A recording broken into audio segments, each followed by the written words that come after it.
we've got another hate preacher. Main man, been around for a long time. One of his pupils, disciples, followers, whatever you want to call them, was part of the duo that killed the soldier whose name we apparently are not allowed to speak, Lee Rigby. Yeah? It's silenced, isn't it, that name? You're not allowed to speak it. People roll their eyes. The establishment roll their eyes. We're not supposed to remember things like that. Anyway, this guy is going to prison again. He's been in prison once. We didn't de-radicalise him, did we? Because we can't do that. There's nothing about prison that would de-radicalise or rehabilitate someone of this guy's ilk. He's a bad un. Should have been locked up for life a long time ago. A long time ago. And here's the thing, when he goes to prison, how are we going to manage him? Because he's already been in prison.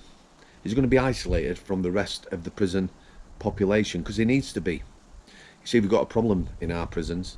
Dispersal prisons, long-term prisons, them the old Cat A prisoners designed for that purpose. If we go back to 2009, 2010, when I worked at Strangeways, which is in the high security estate, we had some lads, some good lads from Whitemore prison. So that's almost 15 years ago. Yeah.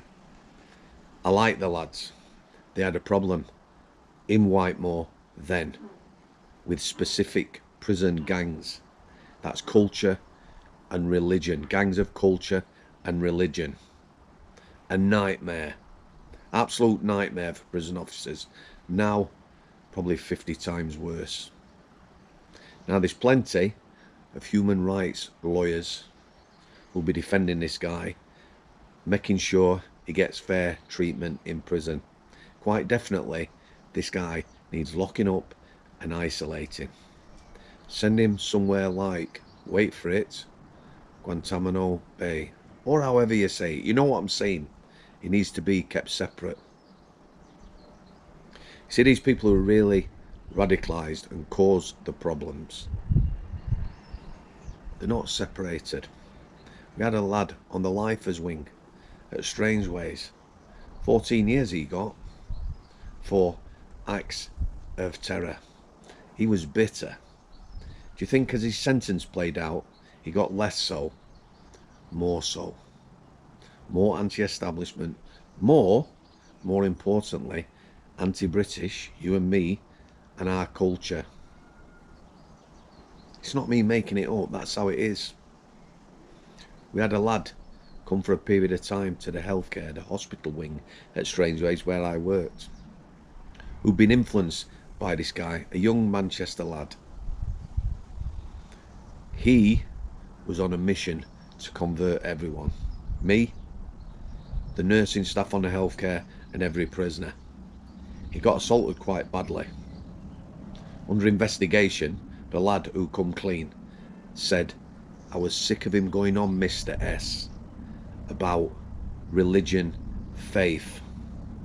I was sick of it every single minute of every day. And he got filled in for that. It's a real problem in our prisons, this.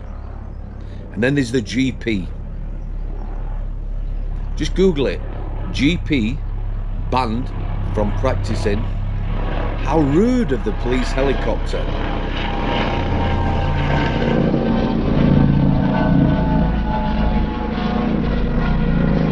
You're welcome. A GP banned from practicing because he was head of a radical hate group in this country. But you ready for this?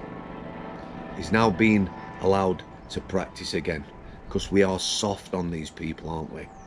We really are soft. Now this group he was in charge of, yeah, is banned in most Muslim countries. Radical, hateful group, a GP, and he's now practicing again. It's going to come back to bite us on the arse in this country. Meanwhile, in Europe, some things are changing. Germany, Hamburg, they're destroying a mosque. I think it was called the Blue Mosque, one of the first mosques in Germany. It's been flattened because of the people who practice and preach extremism. They're not going to tolerate it anymore. There's no place in this society. Peaceful extremism, there's no place in this society. You're not a racist or a fascist or far right to have opinions like this. That Chowdary's been round a long time, yeah. Nobody's done anything about it. Police are fearful for intervening, getting involved, investigating these people. British Patriot, English, flag, they're going to get stuck into you, aren't they? You're going to get locked up. If you speak the truth, you're not welcome, are you? People shut their ears. I've no doubt there's people tuned into this video and started rolling their eyes. So what we're going to do with him when he goes to prison? We've already got problems in our prisons, and they don't want exasperating by somebody like this being allowed to preach his hate and extremism. God bless you all. Thanks for your continued support. God bless the soldier who was stabbed, Lee Rigby, and his family. Thanks for coming. I'll see thee. In the shadows they reside, secrets etched in stone, echoes of forgotten cries.